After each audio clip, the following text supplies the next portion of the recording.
Bismillah ar-Rahman ar-Rahim, salam alaikum wa rahmatullahi wa barakatuh, que la paix soit avec vous. Bon iftar à tout le monde et je souhaite que votre jeûne soit accepté et il n'y a pas de raison qu'il ne le soit pas. J'ai remarqué, à fur et à mesure du temps, et cela dure depuis 2016, que j'ai décidé d'ouvrir cette chaîne. Donc je l'ai fermée à plusieurs reprises parce qu'il y avait le piratage des jeunes délinquants. Je l'ai fait en arabe, je l'ai fait en allemand, je l'ai fait en anglais.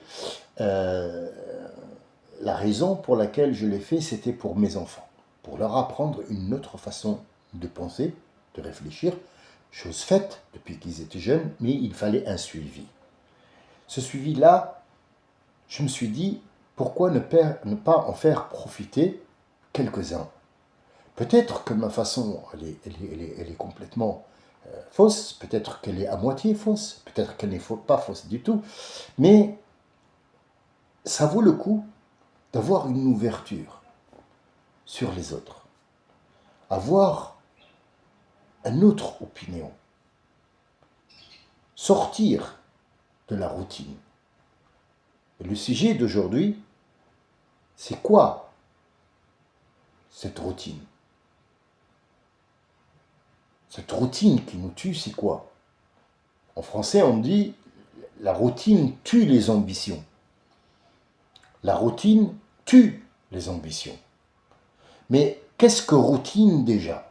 Route, ça vient de mot route, ça veut dire toujours sur la route, toujours sur une route, toujours une autre route. Peut-être qu'on sort, mais quand tu sors, tu es sur une autre route aussi. Donc le mot route, on l'éloigne parce qu'il est sujet à confusion. Mais disons que nous allons parler de la routine, ça veut dire quelque chose qui se répète, qui se répète, qui se répète. La question que je pose, elle est évidente, et vous me voyez venir à 50 km, est-ce que tu as mangé hier? Oui. Avant-hier, tu as mangé? Oui. Et quand tu étais petit, tu as mangé? Oui. Et quand tu étais dans le ventre de ta mère, tu as mangé? Oui. Tu as fait caca aussi? Oui. D'accord. Tu as bu? Oui. Tu respires toujours? Oui. C'est de la routine, tout ça. Et j'en passe, et j'en passe, et j'en passe, et j'en passe, et j'en passe. Tu as fait l'amour hier, tu l'as fait une fois. Pourquoi cette routine tous les jours, ou toutes les semaines? Tu as mangé hier, pourquoi tu vas remanger aujourd'hui? Ça va de la routine. Donc en fait, le mot routine, c'est pas ça vraiment le sens. Son sens n'est pas là. C'est une sœurette que je salue au passage d'ailleurs, et qui m'a fait rire. Elle m'a dit c'est des Khorotou qui rentrent avec des lunettes de soleil en été et ils se disent algériens. En fait, elle était remontée aussi contre ceux qui ont fait des commentaires à deux balles. Et elle m'a fait rire, mais elle m'a attiré l'attention sur quelque chose. Ces gens-là sont dans une routine. La routine de, elle pense juste à comment apporter de l'argent pour préparer le Kaaba, la Kaaba, et non pas le Kaaba, la Kaaba, la valise, pour rentrer au bled.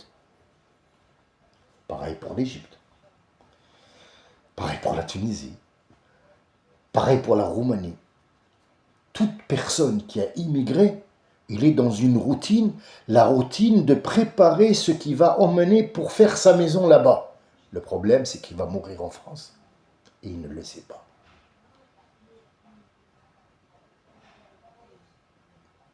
C'est ça la routine. La routine, c'est que tu as un enfant qui te fait voir l'enfer sur terre. Et 24 heures sur 24, tu attends que la police vienne toquer sur la porte parce que ou il a vendu du shit, ou il s'est bagarré, ou c'est de la drogue, ou c'est de la contrebande, ou c'est une arme, ou c'est pas quoi, ou je sais pas quoi. C'est une routine 24 heures sur 24 et tu peux pas t'empêcher comme étant mère ou père de penser à ça et tu ne penseras que à ça. Ça s'appelle la routine. Donc cette routine-là tue les ambitions. Tu ne peux plus être ambitieux. Mais à part manger, boire et être heureux, qu'est-ce qu'on fait? Moi, je te repose la question. La question, je te la repose. Toi, en tant que, par exemple, je sais pas, moi, on continue sur notre foulée, allez, Algérien. C'est quoi tes ambitions dans la vie? Tes ambitions, c'est posséder des maisons. Et après, les revendre. Et après, avoir des sous. Et après, rien, tu vas mourir. Donc, je te repose la question. C'est quoi tes ambitions? Pourquoi tu as été créé? Pourquoi tu as été créé? Dis-moi. Qu'est-ce que tu fais dans cette vie-là? C'est ça pour vivre, apporter des quelques petits cabas et puis... c'est quoi ta vie? Ta vie, elle ressemble à quoi? Je la pose aussi à un Français. C'est quoi ta vie? Ça veut dire tu rentres, hop, allez, c'est le barbecue. Ah, c'est l'heure de l'apéro, c'est l'heure de l'apéro. Allez, hop, hop. Jusqu'à ce qu'il soit vieux, et puis après, maison de retraite. C'est ça la vie, pour toi? Alors, c'est ridicule, cet islam et ce judaïsme et ce truc. Il est ridicule, il n'a pas lieu d'être, puisque nous vivons pour manger. Mais est-ce qu'on peut manger pour vivre ou pas? Est-ce qu'on peut manger pour vivre? Est-ce qu'on a le droit d'aller se promener et voir d'autres choses? Est-ce qu'un musulman, il est attaché avec une chaîne à la mosquée, tu ne bouges pas jusqu'à la mort, tu vas faire la prière 5 fois, rentrer, sortir, rentrer, sortir, rentrer, sortir. C'est ça l'islam. Est-ce qu'une femme, elle doit être absolument enterrée dans une maison avec des barreaux parce que c'est une femme musulmane? Est-ce que c'est ça votre vie? Ça, c'est une routine. Il faut en sortir. Il faut en sortir. Hind bint Utba, la pire ennemie du prophète, elle est rentrée dans l'islam à la fin. Mais qu'est-ce qu'elle a demandé à Omar? Elle lui a demandé des sous pour faire du business. Et Omar lui a dit, comment ça? Repris par Ali, Karramallahu wajhu, il lui a dit, tu n'as pas le droit de l'interdire de faire du business. Comme une femme, comme un homme. L'égalité homme-femme dans l'islam. On sort de cette routine. Il a dit, ne tue pas l'islam en lui mettant une routine. Il doit être ouvert pour apprendre. Apprendre. Vous savez, la meilleure chose écrite dans le Coran, hein? إذا أراد الله بامرئ خيرا أعطاه الحكمة. Si Dieu veut le meilleur de ce qu'il a créé dans l'humanité à quelqu'un, il lui donne le savoir.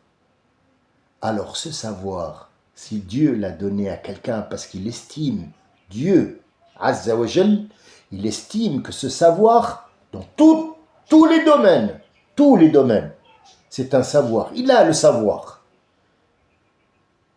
Et bien pour l'être humain, c'est que les sous, ce n'est qu'un moyen pour pouvoir vivre et pour avoir une cause pour se déplacer. Imaginez que ce corps-là n'a plus besoin et ils sont en train de préparer ça. Elon Musk est en train de préparer des robots pour qu'ils font de manger, pour qu'ils travaillent à ta place, pour qu'ils vont à ta place, et il t'a fait des télécommandes pour que tu restes sur le canapé. Ce corps-là n'est pas fait pour rester sur le canapé. Ce corps-là est fait pour bouger, pour avoir des relations, pour en même temps que le sang tourne, parce que cette personne, il a besoin d'être énervé parce qu'il a besoin d'adrénaline. Donc il faudrait que quelqu'un vienne l'énerver pour qu'il s'énerve, pour que cette adrénaline soit... Ah, c'est une cause.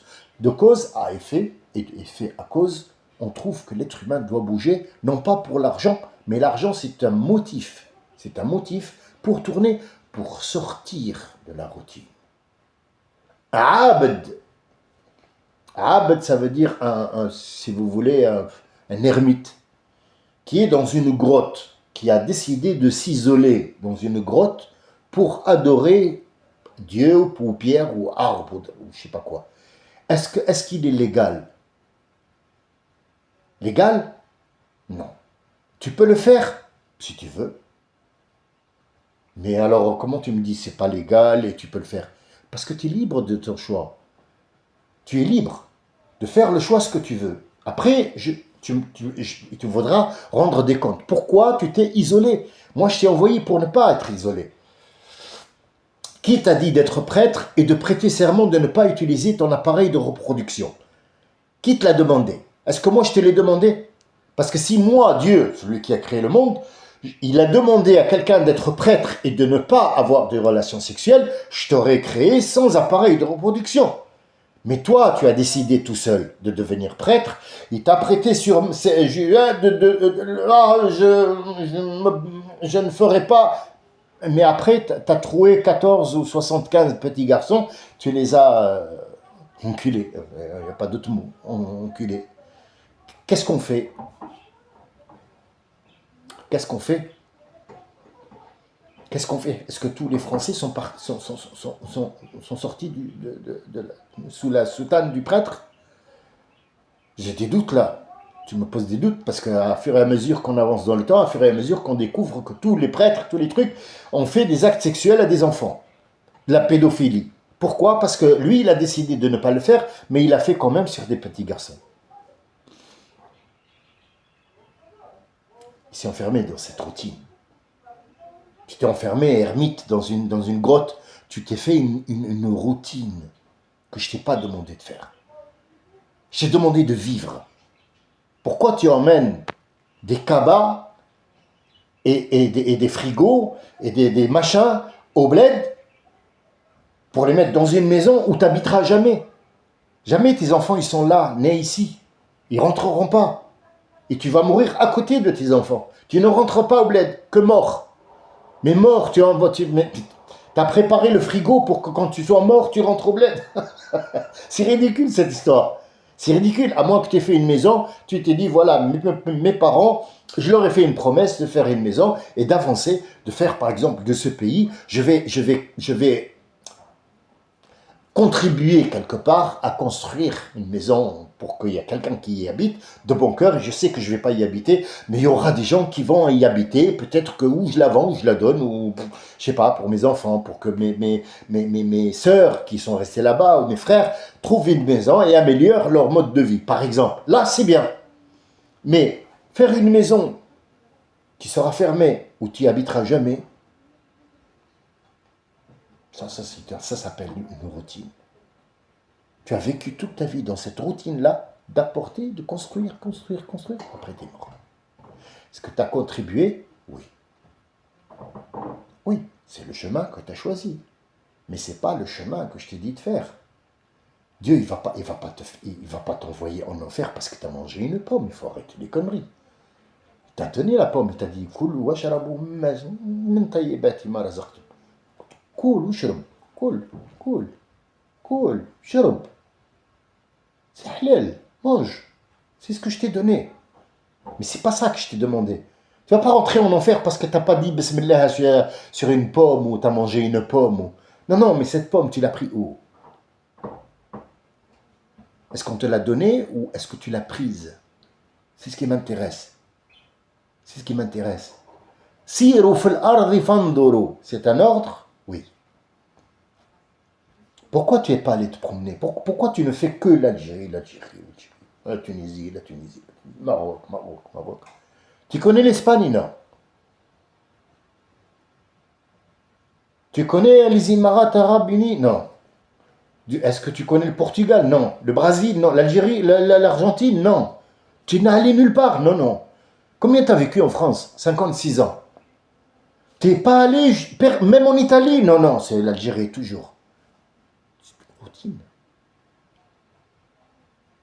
Que ces enfants vont hériter par la suite. Et ils vont continuer à perpétuer cette tradition de rentrer et de construire pour les autres. Est-ce qu'on est fait pour ça? Qui a mis cette routine en place? Qui a expliqué un jour qu'est-ce que c'est que la routine? Elle tue les ambitions. Il n'y a plus d'ambition. Il n'y a plus de dire, voilà, moi, je vais faire en sorte que je suis venu, par exemple, au Canada, pas forcément la France, en Amérique, et j'ai décidé, comme étant immigré, je sais que je vais avoir des enfants ici en France, et qui seront français, bien sûr, Mais je vais les inciter à au moins agrandir ce pays qui est la Tunisie, l'Algérie, le Maroc, le Brésil, la Roumanie, j'en sais rien. Moi, les Roumains, ils font de la poubelle ici. Ils vivent dans une merde pas possible. Mais pour envoyer de l'argent là-bas, pour que le pays s'améliore. Parce que Ceausescu l'a mis à mort. Et il va mettre 50 ans, 60 ans, 100 ans à se remettre. Café l'Indonésie, le roi, qu'est-ce qu'il a fait? C'était un roi. Et il a vu que c'était 4 ou 5 petits îlots. Et ils étaient pauvres, il n'y avait rien. Alors il va emprunter de l'argent. Et il va dire, je vais tout miser sur l'apprentissage, l'éducation. Il a dit, oh mon roi, mais les gens, ils meurent de faim. Il a dit, c'est pas grave, ceux-là, ils mourront, ceux qui vont venir auront une belle vie, mais eux, ils auront contribué, ils m'auront aidé à rendre Indonésie plus belle et plus forte qu'elle ne l'est maintenant. C'est avec l'éducation. Je vais les envoyer. Alors il a envoyé en Arabie Saoudite, il a envoyé au Qatar, il a envoyé au truc, il a envoyé et il payait, et il leur a dit de revenir pour faire une nouvelle Indonésie. Pour mettre en place un trafic aérien, un trafic commercial. Et quand je dis trafic, c'est pas le trafic au marché noir. Non, un trafic, c'est la route, ça s'appelle un va-et-vient, ça s'appelle un trafic. Donc le mouvement de ce truc, et il a fait en sorte que tous les vêtements soient faits aux Philippines, là-bas, en Indonésie, en Jakarta, tout ça. Commerce qui tourne, c'est l'éducation. Est-ce que nous avons l'éducation? C'est une question, c'est pas un jugement. C'est une question. Est-ce que nous avons l'éducation? J'ai remarqué que s'il n'y a pas un bordel entre il n'y a pas de vue. Ils s'en foutent de ce que je dis là. Et ce que je dis là est plus important que remettre quelqu'un en place, lui dire il faut arrêter de ça. Ce que je dis là, il est très important. Parce que je l'ai essayé. Ce que j'ai fait, c'est simple. Je ne suis pas un savant, moi. Je ne suis pas un imam. Non, non. Né en France, j'ai grandi en France, donc l'arabe, je ne sais pas. Mais j'ai dit, il faut que je l'apprenne. Je l'ai appris par cœur. Par cœur. Et puis après, par la compréhension. Jusqu'à un certain moment où j'ai eu ma première fille, il y a maintenant 32 ans. Elle a 32 ans, elle est chirurgienne en Allemagne. Elle parle toutes les langues. Mais surtout, avec ses frères et sœurs, elle parle l'arabe. Littéraire. Pour ne pas dire tunisienne, algérienne, je sais pas quoi, je sais pas quoi. Non, non, l'arabe littéraire. La première année de leur naissance, j'ai commencé à leur raconter l'histoire de comme les enfants. Et Dieu, il a envoyé le serpent et machin pour mettre des petites pierres. Et chaque année, où je voyais qu'ils grandissaient un peu plus, qu'ils avaient l'âge un peu plus de comprendre, on rentrait un peu plus dans l'explication, un peu plus logique, jusqu'à un certain moment où on va dire que on est tous Moïse dans le Coran. Si le Coran, qui est un miracle de Mohammed sallallahu alayhi wa sallam, et qui nous raconte comment Moïse a été devant le pharaon, c'est pas pour endormir les petits enfants. C'est pour que tu l'utilises maintenant. Le Coran n'est pas fait que tu le lis sur un mort. Et tu lis la seule sourate Yassine où il te dit, Rabbi, il te dit, litundira bihi man kana hayya. Ce Coran-là, cette sourate, c'est pour donner une explication et un mode de vie pour celui qui est en vie. Et toi, tu viens et tu le lis sur le un mort. Tu dis, Yassine, c'est bien ça. Il va rentrer avec ça au paradis.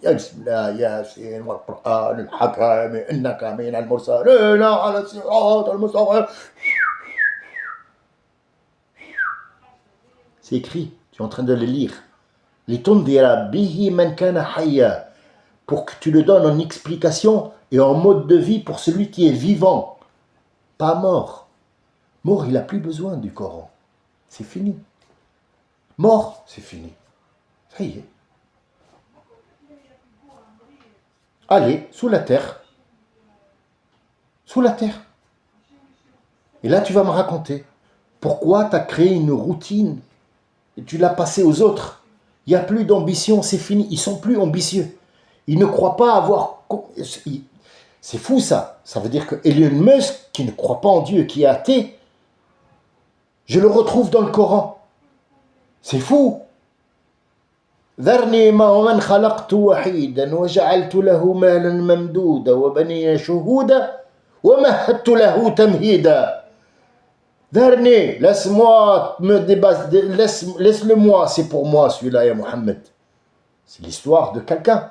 Mais si c'est l'histoire de quelqu'un, c'est une histoire passée qui nous dit qu'est-ce qui s'est passé en temps du prophète, elle me sert à quoi maintenant dans le Coran? Pourquoi je dois la lire? Ça peut être un livre d'histoire, ça ne peut pas être du Coran.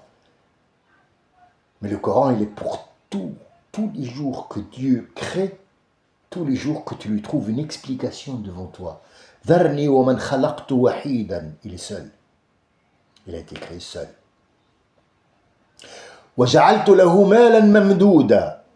Je lui ai donné de l'argent à gogo. Wa banina shuhuda. Al-Banin, ce pas forcément les enfants. Al-Banin, il y a aussi Al-Bunyan, tout ce qui a été créé. Shuhud, ça veut dire là, tout le monde les regarde, tout ce qu'il a construit. Il a construit, mais vous n'avez même pas idée de ce qu'il a construit. Des fusées, des machins, et ils vendent même des terrains sur Mars. Et il croit que je vais lui rajouter encore. Donc là, je retrouve que la fin de Elon Musk, elle est prête, je l'ai lue là, ce matin. Donc, qu'est-ce que je dois faire? Je dois sortir de cette routine et voir, lire, comprendre. Pourquoi je ne vais sur Internet que sur les trucs où il y a de la bagarre et des machins et du galé ou goutlek ou hadak galé ou hadik qahba ou hadik moudinmak ou pourquoi tout ça? Pourquoi on ne suit pas quelque chose qui peut nous rapporter beaucoup, même mort? Même mort. Être quelqu'un, exister, putain, dire voilà, on existe, on est là, on a tout, on a ce livre, on a tout. Non. Il faut qu'on se fourre dans une routine. Mes frères, sœurs, sortez de la routine. Sortez de la routine. S'il vous plaît, sortez de cette routine. Laissez juste le manger, ça, de toute façon, tu dois manger tous les jours. Tu dois dormir tous les jours. Je vous raconterai, si vous le voulez bien, pourquoi il y a 5 prières et pourquoi ils sont séparés comme ça, Fajr, Dhuhr. Pourquoi il y a 5 prières qui viennent dans des temps bien précis. Et qu'est-ce que ça fait? Ça fera une explication sur 50 millions de l'effet de cette prière que Dieu nous a donné en récompense, nous, ceux qui ont suivi Mohammed, et que les autres avant nous n'ont pas eu, mais ils ont eu quelque chose qui est l'équivalent. Et je vous parlerai du Ramadan, ou plutôt du jeûne, qui a été aussi donné aux autres. Et est-ce que ce jeûne, il est obligatoire ou pas? Et pourquoi? Et tout ça, ça vient de ce livre, et vous allez le comprendre, et vous allez ouvrir les yeux, vous allez voir, oh putain, je ne l'ai pas vu. Ça fait 35 ans que j'ai lu le Coran, je ne l'ai pas vu. Eh bien, il était là parce que tu ne lis le Coran juste pour en faire une chanson. C'est pas pour le réciter, tu le chantes. Et si tu le chantes, ben, ça fait une mélodie. Et quand tu as une mélodie, tu as juste envie de me mettre debout et de danser. Et vas-y, que je n'atique, tac, tac, tac. Et raq, raq, raq. Alors, d'ici à ce que raq, raq bien comme il faut, je vous souhaite une très bonne nuit, une bonne réflexion. Et le Ramadan, sachez que le diable n'est pas là. Donc, vous avez tout le temps de réfléchir sans parasite. Et le jour de l'Aïd, si vous tremblez, vous inquiétez pas. C'est juste le diable, il est revenu et il vous met à jour. Je vous remercie de m'avoir écouté, de m'avoir donné ce petit moment de bonheur que je partage avec vous. Je vous souhaite tous le bonheur de mon cœur, je vous le jure devant Dieu. Et quand je serai mort, je serai questionné sur ça. Je souhaite le bonheur à tout le monde. Mais quand quelqu'un doit être remis en place, ne vous inquiétez pas. Il passe pas, il y aura un filet. Il sera attrapé tout de suite. Salam alaikum wa rahmatullahi wa barakatuh. Inch'Allah, on se revoit. Comme je vous ai promis, il y a plein de sujets de conversation. Je serai là, avec vous. Je vous donne juste ce que je sais. Et peut-être que vous pouvez me donner ce que vous avez. Comme ça, on se complète. A'azzakumullah. Wassalamu alaikum wa rahmatullahi wa barakatuh.